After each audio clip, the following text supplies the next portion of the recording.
los misterios de Dios. Ojalá que todos ustedes puedan llevar el registro de estas conferencias, y estamos profundizando en este libro maravilloso que se llama la Biblia. Y como cristianos, yo tengo 42 años de cristiano, no puedo creer todavía que, y podríamos tener 500 años de cristianos, que hay pasajes de la Biblia que leemos y que el año que entra lo vuelves a leer y dices, aquí hay algo que yo ya había leído y no lo había notado. Y lo puedes leer 500 veces, por ejemplo, el Evangelio de Juan, y descubrimos secretos, ahí estaban, pero no teníamos la iluminación del Espíritu Santo para entender la mente que está escondida, encriptada. Por eso Jesús hablaba en parábolas, porque escondía las verdades espirituales en un lenguaje sencillo para que solo aquellos que tienen a Jesús y que siguen a Jesús los pudieran comprender. Por ejemplo, en Mateo 13 Jesús les dice a los discípulos, cuando habló de la parábola del sembrador, vengan para acá. En la semilla, el sembrador, las espinas, las piedras, etcétera, etcétera, la gente no entiende que estoy hablando simbólicamente o metafóricamente, pero a ustedes, les dice Cristo a sus discípulos, les es dado conocer los secretos de los misterios de Dios. Como dice Deuteronomio 29:29, las cosas escondidas pertenecen a Dios, mas las reveladas a sus hijos. Entonces, no nos imaginamos los tesoros que Dios tiene escondidos en este maravilloso libro que estamos a través de esta serie descubriendo y maravillándonos y llenándonos cada día de estas piedras preciosas escondidas que ahí están encriptadas, esperando que haya cristianos diligentes que las puedan desenterrar y que podamos descubrir que es un libro sobrenatural. Voy a continuar en este momento a desarrollar el misterio de la eternidad. El misterio de la eternidad.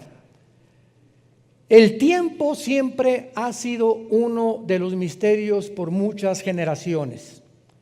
Cuando Génesis 1:1 dice en el principio, Dios creó los cielos y la tierra, estaba involucrando el principio de tres cosas, si quieres tomar nota, y gracias a Dios que haya personas astrofísicas que nos acompañan o que puedan escuchar, que la Biblia es un libro, está relacionado con la física, con la química, con la genética, con la antropología, con la sociología, la arqueología, en fin, con todas las disciplinas académicas que puedas mencionar.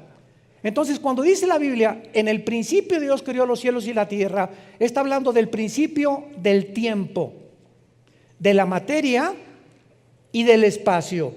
Del tiempo, la materia y el espacio. Muy bien. Si Dios está diciendo que en el principio había el tiempo y comenzó el tiempo a existir, ¿qué significa? Que antes de eso no existía el tiempo. ¿Me van siguiendo? Antes de eso no había materia. Antes de eso no había espacio. Dice la Biblia que las cosas que se ven fueron hechas de las que no se veían. Entonces había un mundo antes que nosotros, invisible espiritual, donde estas entidades espirituales, que la Biblia le llama ángeles, comenzaron cuando Dios crea el tiempo y la materia y el espacio, pudieron entrar a nuestras dimensiones, como lo vamos a ir poco a poco desarrollando. Y estos ángeles o entidades espirituales, al entrar a nuestra dimensión, dejando su dimensión, comen como nosotros, duermen como nosotros, se parecen a nosotros y muchas veces tienen conocimientos actualmente de sabiduría que nosotros no tenemos. Entonces, esto es muy interesante porque ¿alguna vez has pensado tú qué es el tiempo? ¿Cómo podríamos definir la palabra tiempo? Hay una frase muy conocida de los marineros y dicen, el tiempo y las mareas no se pueden detener. Muy bien, nosotros hemos inventado desde la antigüedad muchas formas para definir el tiempo. Porque en la antigüedad pues se veía la posición del sol en el cielo, más tarde se inventaron los relojes de arena, después los de bolsillo, y actualmente tenemos relojes pues, de pulsera, de pared, computadoras, internet, donde todos los días estamos midiendo lo que es el tiempo. Vean ustedes este ejemplo. ¿Cuál es el presente ahorita de todo lo que les he compartido? El presente es una parte infinitesimal entre el pasado y el futuro. Cuando yo estoy hablando, ya pasó. El presente es infinitesimal. Y estamos entre el pasado y el futuro. Cada milésima de segundo que pasa, ese fue el presente. Y ya no existe. Lo que hace una milésima de segundo tú estabas pensando o haciendo, ya no existe. Porque ya forma parte del pasado. Entonces vemos cómo el tiempo es algo que viene así y al mismo tiempo se viene proyectando hacia el futuro, pero no quiero que se empachen todavía.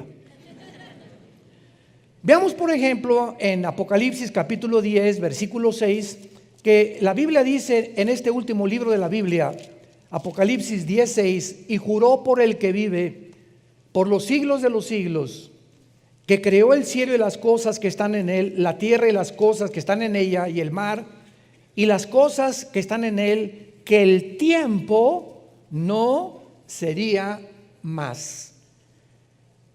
La Biblia nos muestra que viene una época o un tiempo donde ese tiempo en el cual tú y yo formamos parte, que es el pasado, el presente y el futuro, ya no va a existir. Y esta es la razón, me estoy adelantando bastante, esta es la razón por la cual hay muchos teólogos que creen que las almas en el infierno no van a poder durar en la eternidad, porque van a ser aniquiladas o destruidas. Entonces una vez me acuerdo de una reunión que tuvimos de pastores, me hicieron esa pregunta a mí: ¿usted qué piensa del infierno? ¿Será algo eterno o será algo temporal? Y entonces cuando venimos a la Biblia descubrimos que ahorita después de esta época que se llama la iglesia, ¿qué sigue? Los 7 años de la tribulación donde la iglesia no puede estar. Porque estos 7 años le faltan al calendario de Israel. A ver qué trato de decirles. Daniel profetizó en el capítulo 9 las semanas 70 de Daniel, ¿ok? Que iban a pasar 490 años, 7 por 7, 49, son semanas de años. Que iban a pasar 490 años desde hace 2600 años hasta que Cristo venga, cuando Dios termine con Israel, no la iglesia, Israel. Entonces, desde que Nehemías 2 se dictó la orden para reconstruir las murallas de Jerusalén hasta Cristo, pasaron 483 años. Matemáticamente, la Biblia demuestra a cualquier ateo y a cualquier incrédulo, escéptico o agnóstico, a través de los números, que este cálculo no lo pudo haber hecho el hombre, porque se calcula desde la construcción de las murallas, Nehemías capítulo 2, con Ciro rey de Persia, hasta Cristo entrando a Jerusalén, 483 años. ¿Cuántos faltan? Faltan 7. Entonces se detuvo el calendario con Israel. Se quedaron 7 años volando. Y entró la gracia, entró la iglesia. Aunque todos han sido salvados por gracia, pero se le llama la época de la gracia porque Jesucristo se manifiesta y no se manifestó en el Antiguo Testamento como se manifestó en la época en la que estamos viviendo tú y yo. Entonces, estos 7 años que faltan se tienen que cumplir. Entonces, cuando Dios nos saque en el arrebatamiento de la iglesia, por eso la iglesia no puede estar, porque son los 7 años que le faltan a Israel. Y se llaman los 7 años de la tribulación. Nosotros no podemos estar ya aquí, porque es el tiempo en que Dios termina con Israel. El Antiguo Testamento quedó inconcluso. Y capítulo 9, 10 y 11 de Romanos lo explican claramente. Dios tiene que terminar con Israel. Ahorita están temporalmente sordos, ciegos, para que cuando en la tribulación Dios los lleve, en la tribulación se van a tener que convertir. Muy bien. Realmente vendrá un día cuando ya el tiempo no exista. ¿Cómo podrá ser esto? no nos podemos ni siquiera imaginar, ¿verdad? Porque no nos podemos imaginar en una dimensión donde no haya el tiempo. Veamos algunas definiciones del tiempo del diccionario Webster. Una, el tiempo es una porción particular de duración, pasado, presente o futuro. El tiempo ha sido, es y será. El tiempo perdido jamás podrá ser recuperado.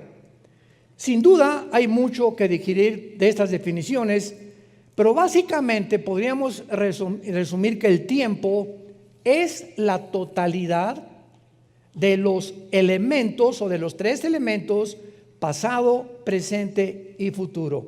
Eso es lo que es el tiempo para nosotros: pasado, presente y futuro. Ahora bien, cuando venimos a la Biblia, libro de los libros, este libro es el único libro de los billones de volúmenes que existen en las librerías en el mundo entero, el único libro que contiene la hiperdimensión. O sea, este libro nos transporta más allá del tiempo y antes del tiempo, y nos abre un panorama para mostrarnos lo que en el siglo pasado Alberto Einstein, el astrofísico y físico matemático alemán nacionalizado norteamericano, en 1920 más o menos 25, postuló su famosa teoría: E, energía, igual a M, materia, igual a la velocidad al cuadrado de la luz. Entonces, cuando Einstein manifiesta esta teoría hace 75, 80 años de edad, entonces el mundo científico es revolucionado y el tiempo entra a nuestras vidas como la cuarta dimensión. Antes de la fórmula de Einstein, el tiempo era arriba, abajo y a los lados. Tres dimensiones el ser humano vivía. Pero cuando Einstein descubre que el tiempo no existe, el tiempo no existe, lo vamos a comprobar ahorita, entra el tiempo a formar parte de la cuarta dimensión. Y antes que Einstein, la Biblia ya nos teletransportaba y nos mostraba la inexistencia del tiempo, más que de acuerdo a la forma como nosotros desde que nacemos y morimos contamos los años, los minutos, los segundos, etcétera, etcétera. Y les voy a dar este ejemplo. Hace 2000 años se escribió el último libro de la Biblia, el Apocalipsis. ¿Ok? ¿Hace cuánto? Hace 2000 años. Muy bien. Hace 2000 años el apóstol Juan, lo vamos a ver más adelante, fue sacado de su cuerpo. Apocalipsis capítulo 4. Fue sacado de su cuerpo y fue trasladado 2000 años después al futuro. Juan estaba allá hace 2000 años. Y Juan es transportado 2000 años para ver cómo va a terminar la humanidad. Vio al anticristo, vio a la gran ramera, vio las copas, vio los sellos, vio las cosas que cuando él estaba vivo no estaba sucediendo. Entonces Juan vio algo que va a suceder, que no ha sucedido en el presente y que ya sucedió. Les dije que se les iban a fundir los fusibles. Cuando yo descubrí esto y me di cuenta, ¿verdad?, ¿cómo es posible que la Biblia nos muestra que sí se puede viajar en el tiempo? ¿Y cuántas películas hay acerca de esto?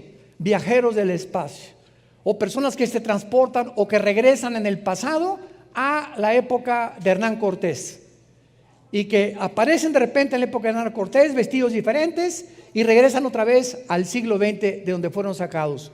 Cantidad de películas hay de este aspecto, pero quiero mostrarles a ustedes los ejemplos que la Biblia nos da de estas personas que han sido sacadas de su cuerpo, han sido transportadas al pasado y al futuro. Ezequiel capítulo 8. Veamos primero con el profeta Ezequiel. Todo esto está en la Biblia y muchos no lo han descubierto porque siguen con telenovelas, perdiendo el tiempo que no jamás se recupera en toda tu vida. Dice Ezequiel capítulo 8, en el 6º año, en el mes 6º, a los 5 días del mes, aconteció, es Ezequiel que está describiendo esto, que yo estaba sentado en mi casa y los ancianos, o sea, los líderes de Judá, estaban sentados delante de mí. O sea, Ezequiel se encontraba cautivo en Babilonia.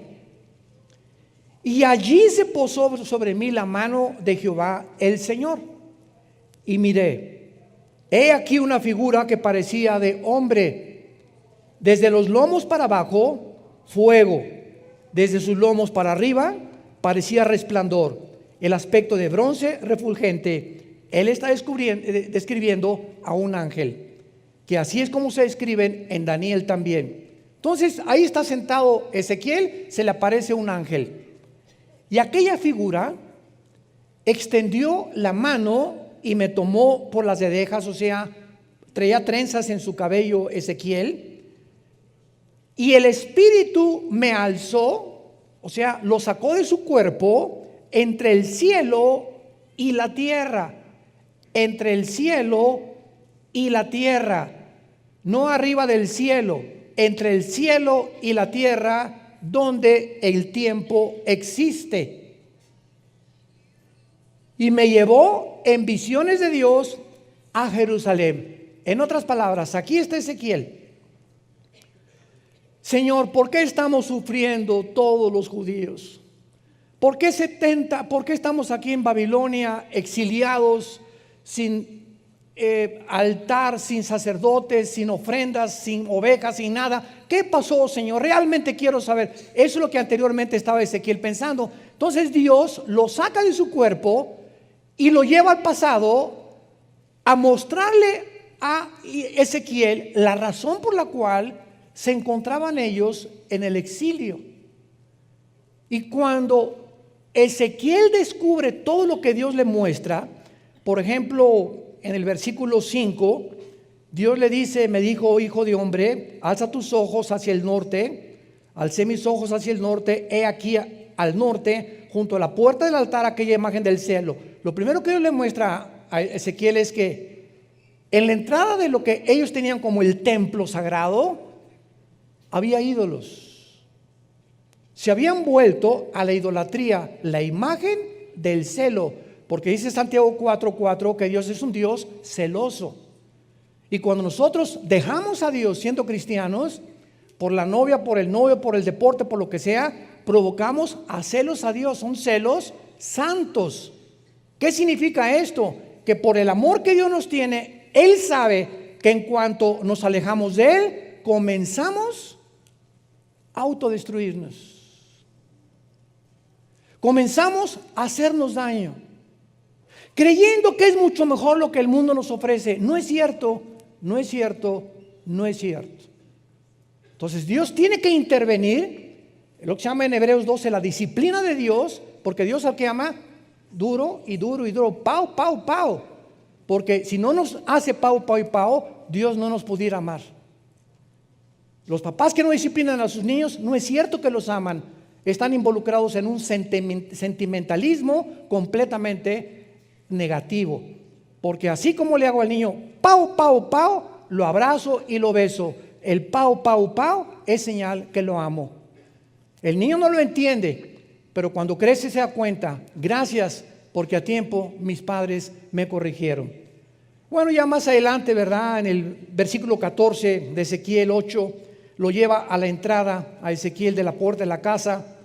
¿Y qué es lo que ve Ezequiel? Mujeres sentadas endechando a Tamuz. Era la diosa de los fenicios. Las mujeres habían abandonado el seguir a Jehová porque los líderes, sus esposos, se habían involucrado en otros asuntos que no era seguir a Dios. Inmediatamente cuando un hombre abandona el hogar en el Antiguo Testamento, la esposa o las mujeres comenzaban a descarriarse, porque dependían totalmente de la dirección de los varones, de los sacerdotes. Y finalmente en el versículo 16, y dice Ezequiel, me llevó al atrio, o sea, lo mete al tabernáculo Dios, junto a la entrada del templo de Jehová, entre la entrada y el altar, 25 varones, sus espaldas vueltas al templo y sus rostros hacia el oriente, y adoraban al sol, postrándose en el oriente.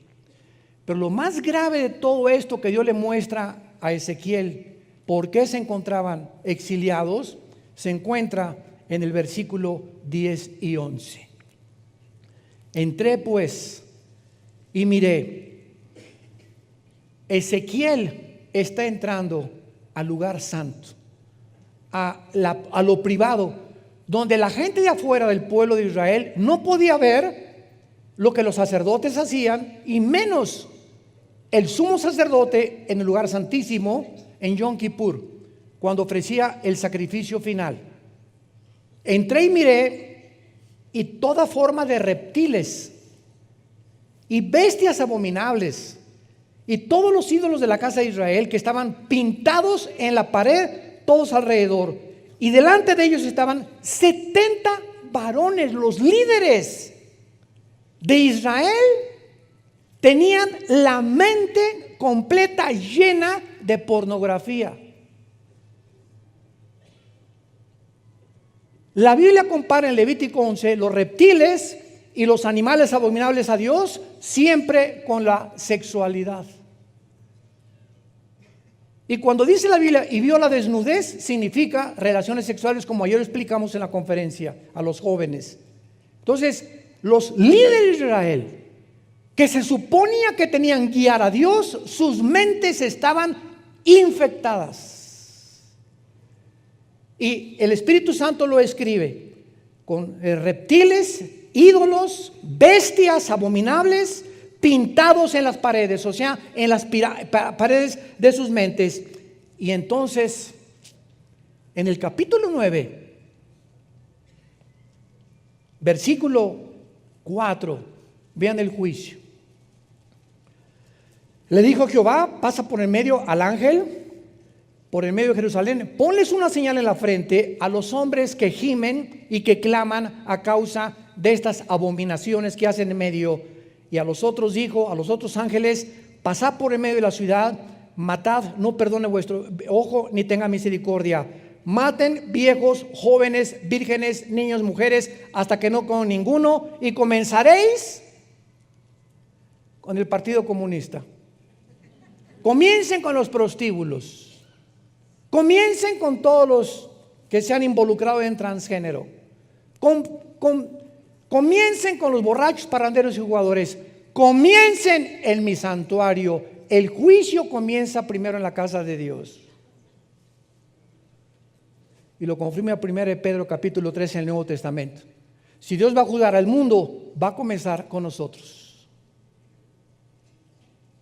Antes de que Dios siga con más juicio en el mundo, va a comenzar a limpiar su iglesia. Y ahorita es un tiempo de purificación de los cristianos, porque ahorita los que no son, no van a aguantar lo que se viene el mes que entra, o dentro de 6 meses, o dentro de un año. No lo van a aguantar. ¿Por qué? Porque en el tiempo en que debemos fortalecer nuestras vidas y fortalecer nuestra vida interior, es para prepararnos para los próximos meses. Cuando dice David: Señor, enséñame a contar mis días para que traiga sabiduría, esa palabra contar en el hebreo es preparar. ¿Y qué es lo que nos prepara para mañana y para la semana que entra? La oración. ¿Qué es lo que nos prepara para el futuro? La oración. Vivir de rodillas. Velad y orad para que no caigáis en tentación. Las tentaciones que vienen ahorita en el mundo no nos las vamos a acabar. A los hombres y a las mujeres también. Y solamente van a sobrevivir los sobrevivientes de los Andes. Aquellos que han podido darse cuenta que estamos en una guerra espiritual. No estamos en Disneylandia ni en Reino Aventura. Estamos en una guerra espiritual. Y todo esto va a pasar ya. Pero los únicos que van a sobrevivir van a ser los guerreros, los que vivieron de rodillas y tomaron en serio su palabra. Comiencen con mi santuario. Impresionante. Este hombre, Ezequiel, viajó al pasado. Se dio cuenta por qué Dios los mandó 70 años exiliados allá a Babilonia, para que allá, bajo el exilio, bajo la presión, bajo el sufrimiento, la falta de comida, la falta de cine, la falta de todo, compararan con la vida que Dios quiere darnos. Y ahí pudieran arrepentirse ellos y darse cuenta que separados de Él, nada podemos hacer. Veamos ahora en 2 Corintios 12 otro ejemplo de otro hombre, el apóstol Pablo, que es sacado de su cuerpo. Y él no es transportado al pasado ni al futuro, simplemente Pablo sale como Ezequiel de nuestra dimensión. Dice 2 Corintios 12, ciertamente, quiero recalcar esto, cuando Pablo está escribiendo esto, ya habían pasado 15 años de su experiencia que va a narrar a continuación. No me conviene gloriarme, pero vendré a las visiones y a las revelaciones del Señor. Conozco a un hombre, o sea, él se describe así, en Cristo, que hace 14 años, si en el cuerpo no lo sé, si fuera del cuerpo no lo sé, Dios lo sabe, fue arrebatado hasta donde Dios tiene su trono, hasta el tercer cielo. Pablo fue sacado, y cuando él fue sacado, en su mente subconsciente, cuando él regresó, como cuando vemos el sueño, ¿era yo en el sueño? ¿Era realmente mi papá el que vi? ¿Era mi tía la que vi en el sueño, que me jaló los pies en la noche? Y comenzamos a darnos cuenta, nuestra mente consciente registra la mente inconsciente porque está en el subconsciente para que pueda ser almacenada, y es impresionante el almacén que tiene nuestra memoria de cosas que vemos todos los días. Tú puedes pasar en un mercado y ver una marchanta vendiendo mangos y llegas en la noche y te acuerdas de la cara y de la experiencia con la marchanta de los mangos. Y tenemos 1001 eventos y características y experiencias diarias que están todas en la mente. Por eso Romanos 12:2 nos dice: no se conformen a este mundo, o sea, no acepten que el mundo moldee vuestra manera de pensar. Si tú estás viendo siempre pornografía y telenovelas, está entrando todo a tu mente sin que te des cuenta, está moldeando tu subconsciente, tu inconsciente, y está provocándote que cuando estés en tu consciente, lo que entró por tus ojos, lo que oíste por tus oídos, va a determinar tu manera de vivir. Tu psicología determinará tu filosofía, y tu filosofía determinará tu manera como tú vivas. Tú eres lo que eres y haces lo que haces porque eso es lo que crees. ¿Y sabes por qué haces lo que crees? Porque has creído la mentira. Y Satanás es el padre de la mentira. Y cuando hacemos cosas malas es porque de la abundancia del corazón habla la boca. Cuando hablamos cosas malas y maldecimos es porque nuestro corazón así está infectado, enfermo. Nuestra alma está enferma por dentro. Y lo único que nos puede lavar es esto. Día y noche medita Josué en este libro de la ley. No se conformen a este mundo, dice Romanos 12:2, sino transfórmense. Cambia tu manera de pensar, cambia tu manera de entender. Comienza a llenarte, a memorizar la palabra de Dios, que llene tu palabra. 2 versículos en la mañana, 2 en la tarde, 2 en la noche. Memoriza la palabra, memoriza el Salmo 23, el Salmo 91. No puede, hermano, pues no, porque no memorizas. Es que no se me queda nada, pues porque nunca lo has practicado. Un niño de 6, 7 años puede hablar 4 idiomas. Un niño de 7 años puede hablar 4 idiomas. Hay niños que se están graduando de la universidad de 14, 15 años de edad. Nadie diga, no puedo. Sí se puede, cuando nosotros obedecemos la palabra de Dios. Y dice Pablo, fue arrebatado del cielo, y dice el versículo 3, conozco al tal hombre, si en el cuerpo fuera el cuerpo, no lo sé, Dios lo sabe, que fue arrebatado al paraíso. ¿Se acuerdan cuando Cristo estaba en la cruz? ¿Qué le dijo al ladrón? Hoy estarás conmigo. Estaba el paraíso todavía en el centro de la tierra. En el centro de la tierra. Después de la cruz, el paraíso ya no está en el centro de la tierra. Lo único que está en el centro de la tierra es el infierno. Ahí está todavía el infierno en el centro de la tierra. Pero Pablo dice, fui arrebatado al paraíso. El paraíso se subió al cielo.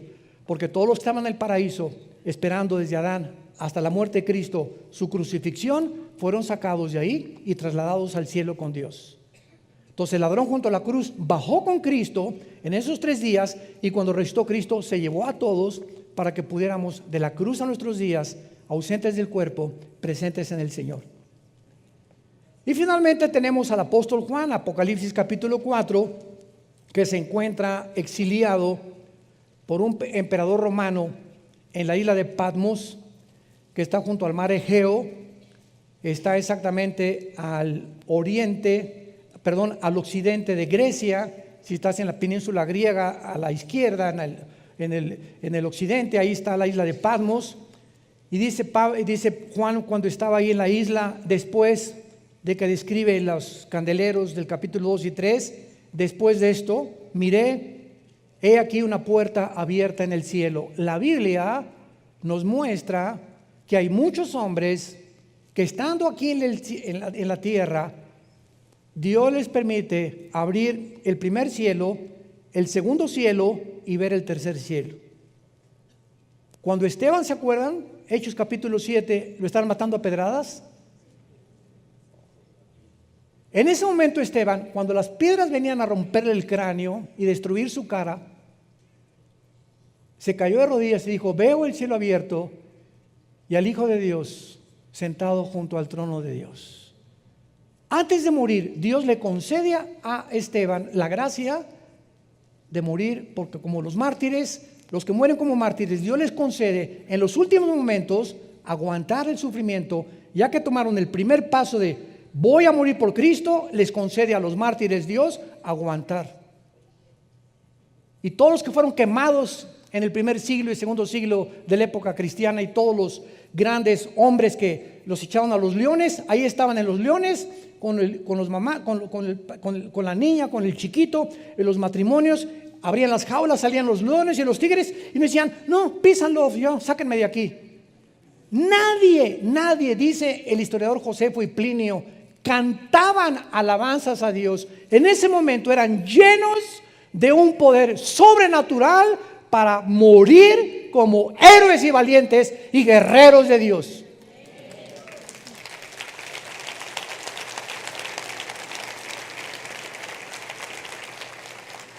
Pero si tú no vives para Dios en esta vida, tampoco estarás listo para morir por Él. Si en esta vida fuiste cobarde y ni siquiera fuiste un testigo fiel de Dios, tampoco cuando tú mueras lo serás.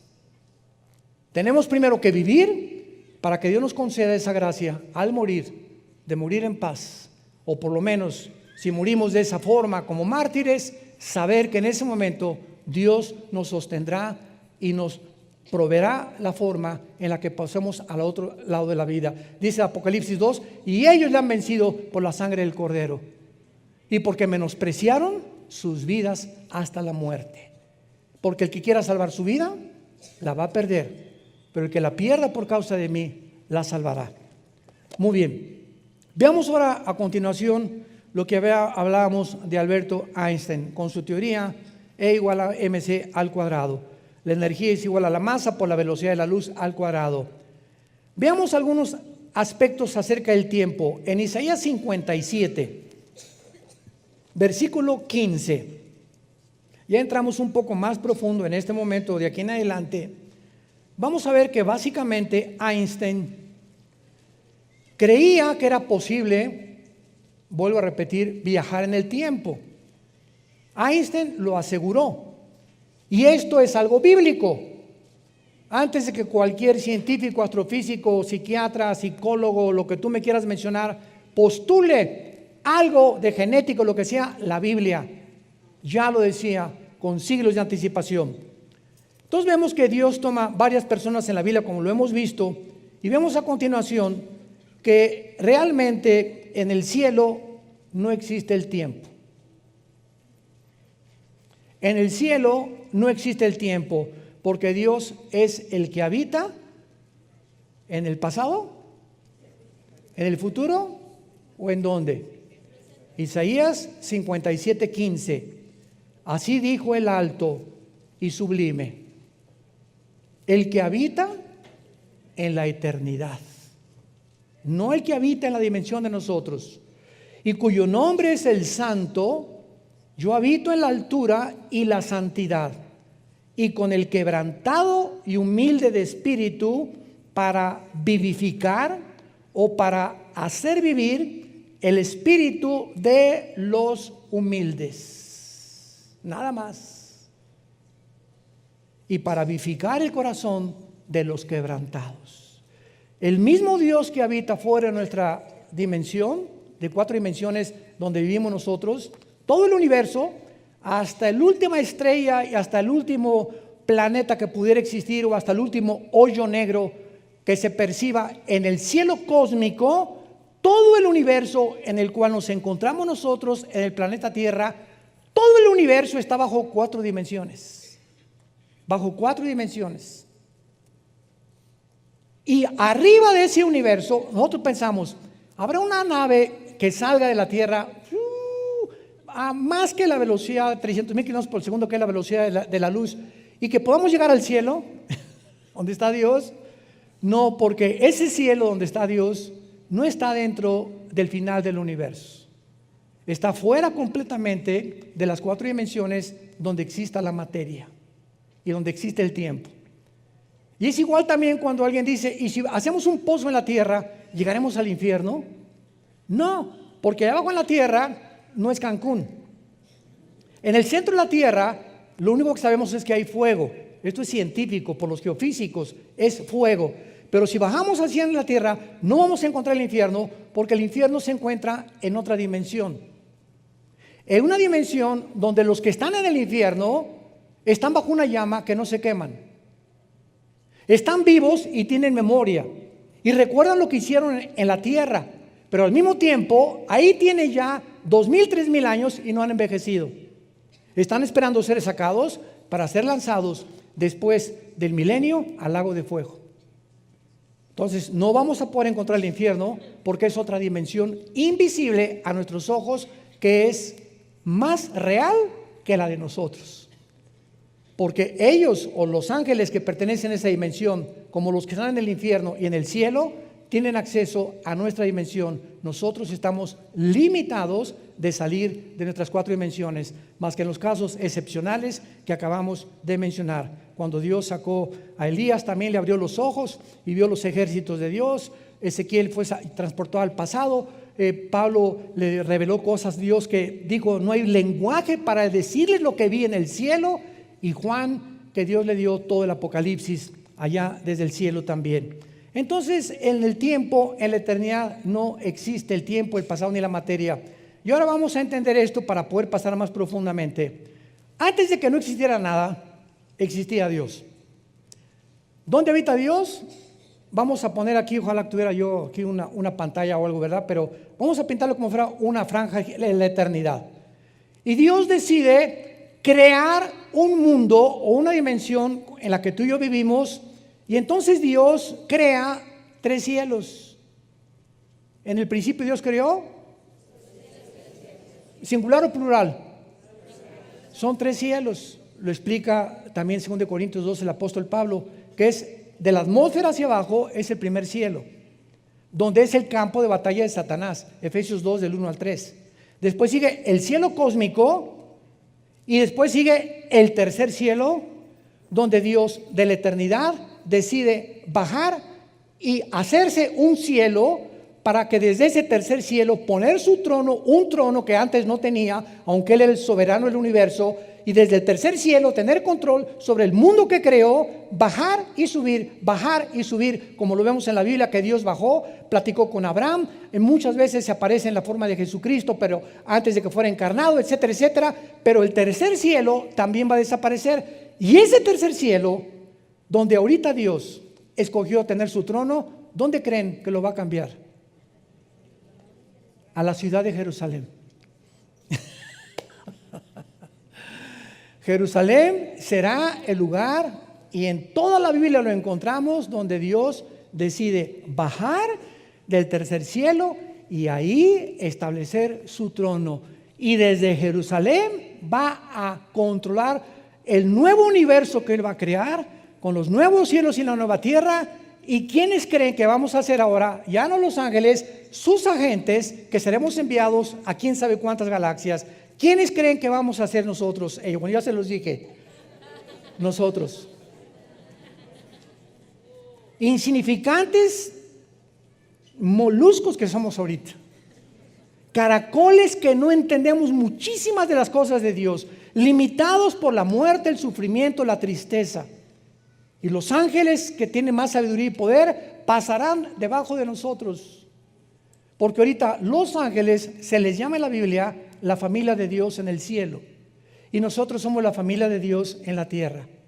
Entonces Dios tiene dos familias. Y lo encontramos en el Nuevo Testamento en muchísimos versículos. La familia que está en el cielo y la familia que está en la tierra. Y la familia que está en la tierra, ¿por qué estamos atravesando lo que estamos atravesando y vamos a sufrir lo que hemos sufrido o lo que ya pasamos, etcétera, etcétera? Porque está Dios formando en este campo de entrenamiento que es nuestra vida, que así se pasa, formando nuestro carácter. Porque cuando tú mueras vas a seguir siendo tú.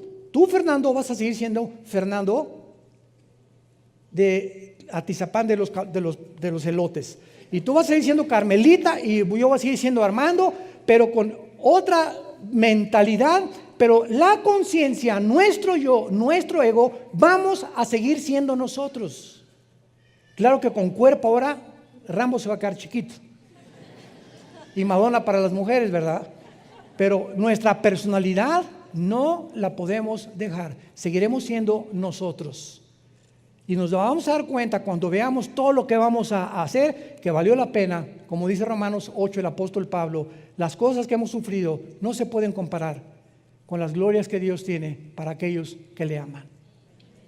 Y que han pagado el precio de ser fieles hasta la muerte. Perteneces tú y tú a esa clase de guerreros. ¿O prefieres vivir en esta vida lo que el mundo te da? Tristezas, vergüenzas, frustraciones, desilusiones y amarguras, todo lo que el pecado le ofrece al ser humano. Les pongo la bendición y les pongo la maldición. Tú tal vez hoy vas a escoger a quién quieres seguir. ¿Quieres seguir siendo maldecido en tu vida o quieres seguir siendo bendecido en tu vida? El que quiera cargar su cruz, que me siga, porque no podemos seguir a Jesús sin cargar esa cruz, sin estar dispuestos a sacrificarnos por los demás. En eso consiste el liderazgo espiritual. Muy bien, y en penúltimo lugar, veamos ahora que si Dios creó el tiempo al principio, es lógico que Él ya existía, como lo estamos viendo en la eternidad, y el misterio del tiempo es algo que nuestra mente finita, actualmente ilimitada, nunca podrá comprender su extensión.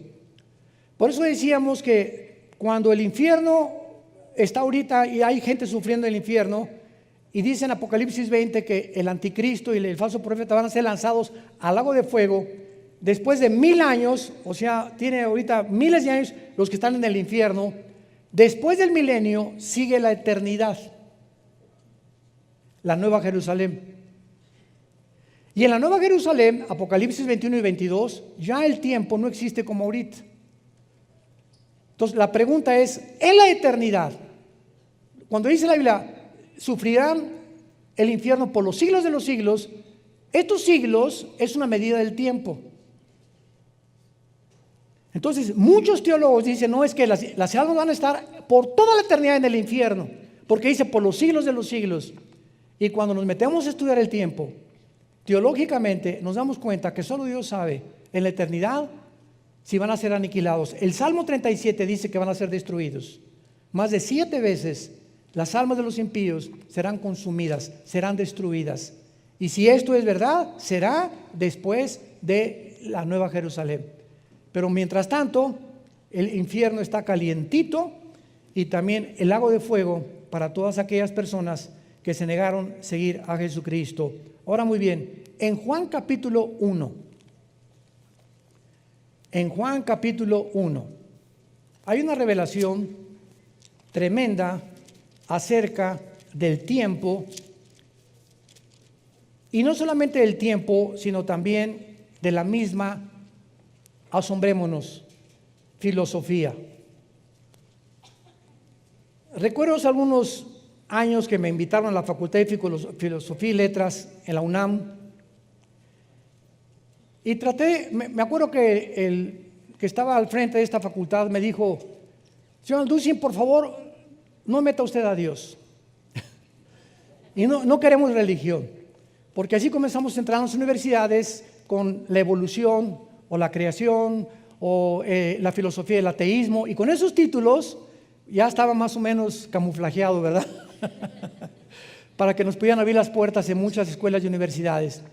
Y en aquel tiempo hablé sobre la filosofía y la Biblia, y dije: la Biblia no es un libro religioso, pero lo que vengo es esto.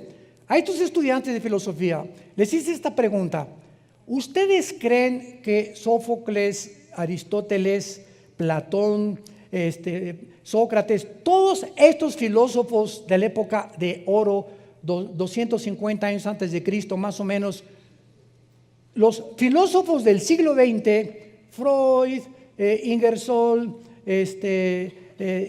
Jean-Paul Sartre, Richard Hawkins, que todavía sigue vivo, Carlos Sagan, que se murió, el astrofísico, que todos eran ateos en el siglo XX?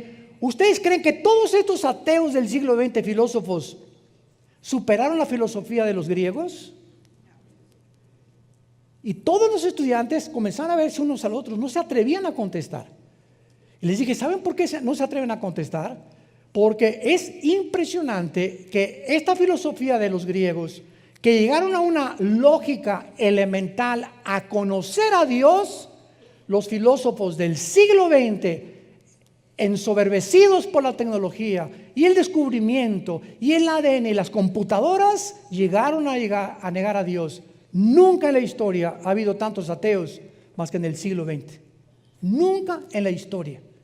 Los más grandes científicos, astrofísicos, matemáticos, como Blaise Pascal, cristiano; Isaac Newton, cristiano, nacidos de nuevo; Einstein no fue ateo; Louis Pasteur, Maxwell, el de las ondas, todos ellos eran personas que profesaban tener una relación con el Jesucristo a través de la Biblia. Entonces, estos estudiantes se quedaron así absortos, porque se dieron cuenta, ¿verdad?, de que cuando los filósofos griegos, que superaron en su lógica a los ateos que niegan a Dios, los filósofos griegos convierten a los ateos en payasos, en títeres, en personas que ya no usan la razón. Son ateos porque mi maestro era ateo, y porque tengo la fe del Che Guevara, y porque si no eres ateo no eres intelectual ni eres inteligente. Fíjense nada más los motivos por los cuales el ateísmo brilló en el siglo XX. ¿Y qué fue lo que dijo Sócrates? Pienso, luego existo. Existo, luego vivo. Si estoy vivo, tiene que haber una causa para mi existencia.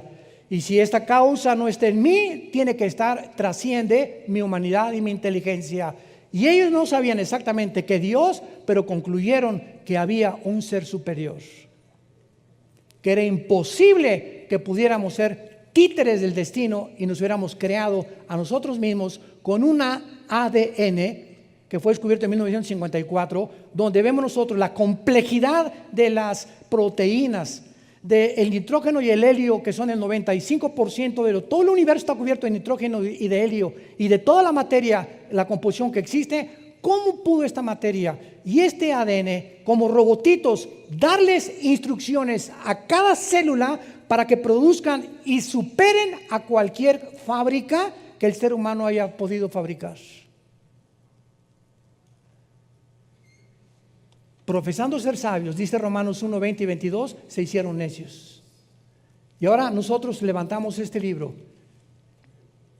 contra todo argumento y toda altivez que se levanta contra el conocimiento de Dios, llevando todo el conocimiento y todos los pensamientos de estos supuestos pensadores que los ateos, los filósofos del siglo de oro de Grecia les llamaron payasos. o les llamarían payasos a la luz de la lógica y el razonamiento actual. Y esto es lo que quiero ver en Juan 1 para terminar, versículo 1. En el principio era el verbo era Dios y el verbo era Dios y el verbo era Dios. ¿Saben ustedes lo que significa la palabra verbo en el griego? Logos. De ahí viene la palabra lógica. Vamos a rascarle. En el principio era la lógica. Sabemos que era Jesús. Cuando Jesús aparece en el mundo, Él es la lógica de Dios. ¿Qué quiero decir con esto? Que cuando nosotros venimos a la Biblia, esto es muy importante para terminar. Cuando venimos a la Biblia, Dios nos da mandamientos lógicos. Y nos dice, no cometerás inmoralidad. Escúchenme, si yo a mis hijos les digo, no vayas a la discoteca, sin la lógica detrás de esa orden que les estoy dando, o sea, sin explicarles, mira, hay drogas, hay esto, y con esa lógica mis hijos ya entienden por qué no venir, pero si les digo, no vayas, porque se tienen que someter, es la ley. Soy un padre legalista. Cuando tú ordenas sin dar una razón por lo cual tú estás ordenando, no hay lógica detrás. Y cuando nosotros los cristianos creemos, no simplemente lo creo, porque lo creo sin entender por qué Dios nos dice lo que nos dice, estamos viviendo una vida legalista. El otro día una persona nos preguntó a mi esposa y a mí que si podía ir al doctor, que por qué ella tenía fe en Dios, y que su pastor le dijo que si iba al doctor no tenía fe. Le dije, la fe no está divorciada del sentido común. La lógica me dice, como dijo Charles Spurgeon, si me enfermo le pido a Dios, y si no me cura Dios voy al mejor médico de la ciudad, porque también Dios cura a través de la medicina. ¿Ven? Eso es lógica. Hay personas en Estados Unidos, pastores, que como dice, agarrarán serpientes y escorpiones. Ahí en el púlpito los ha mordido las cobras y las cascabeles, los brutos estos. La Biblia dice esto sin entender que era una lógica detrás, un simbolismo de Satanás y los demonios, que son simbolizados o con metáforas a través de serpientes y de escorpiones. Y ahí están los pastores agarrando serpientes enfrente para decirles, yo creo en Dios. Eso no es lógico, eso es irrazonable. Entonces, los cristianos tenemos que, cuando educamos a nuestros hijos y cuando yo les digo, Dios dice esto, tenemos que aprender a explicar la sabiduría que se encuentra detrás de Dios, de lo que Él nos ordena, para que no seamos padres legalistas ni pastores legalistas también. Te damos gracias, Señor, en esta tarde por tu palabra.